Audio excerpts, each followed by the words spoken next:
Pemirsa, seorang pengajar senior bahasa Jepang, Niketut Karsi, menerima penghargaan dari Menteri Luar Negeri Jepang tahun 2017. Penghargaan tersebut diserahkan Konsul Jenderal Jepang di Denpasar, Hirohisa Chiba, di kediaman Dinas Konsul Jenderal Jepang di Denpasar.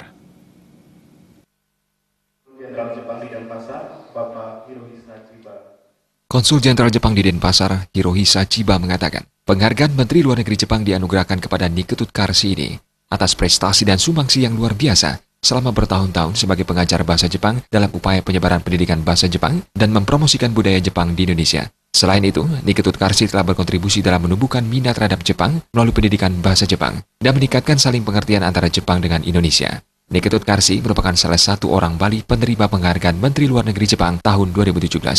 Dua penerima lainnya diterima Profesor Made Bandem dan Profesor Igede Putu Wirawan.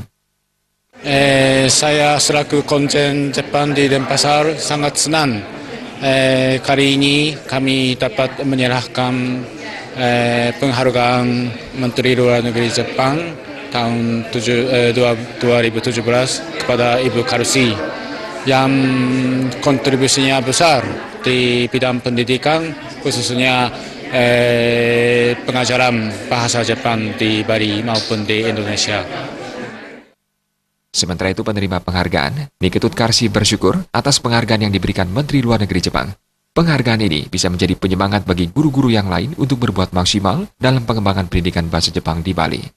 Terima kasih kepada pemerintah Jepang melalui Menteri Luar Negerinya dan melalui Konjen Jepang di Denpasar yang telah mengapresiasi apa yang saya lakukan dalam bidang pengembangan pendidikan bahasa Jepang di Provinsi Bali khususnya dan di Indonesia pada umumnya. Jadi mudah-mudahan ini menjadi penyemangat bagi guru-guru yang lain untuk berbuat maksimal tanpa pernah mengharapkan, tapi kalau hasilnya ada akan menyenangkan sekali. Niketut Karsi adalah guru senior bahasa Jepang yang aktif mengajar sejak tahun 1992. Kecintaannya pada budaya Jepang membuatnya giat belajar dan mengajar bahasa Jepang. Setelah menamatkan pendidikannya di Universitas Udayana, ia aktif menggagas kerjasama dengan sejumlah SMA di Jepang untuk mengadakan berbagai program, diantaranya pertukaran pelajar dan budaya. Angga Ratana, Bali TV.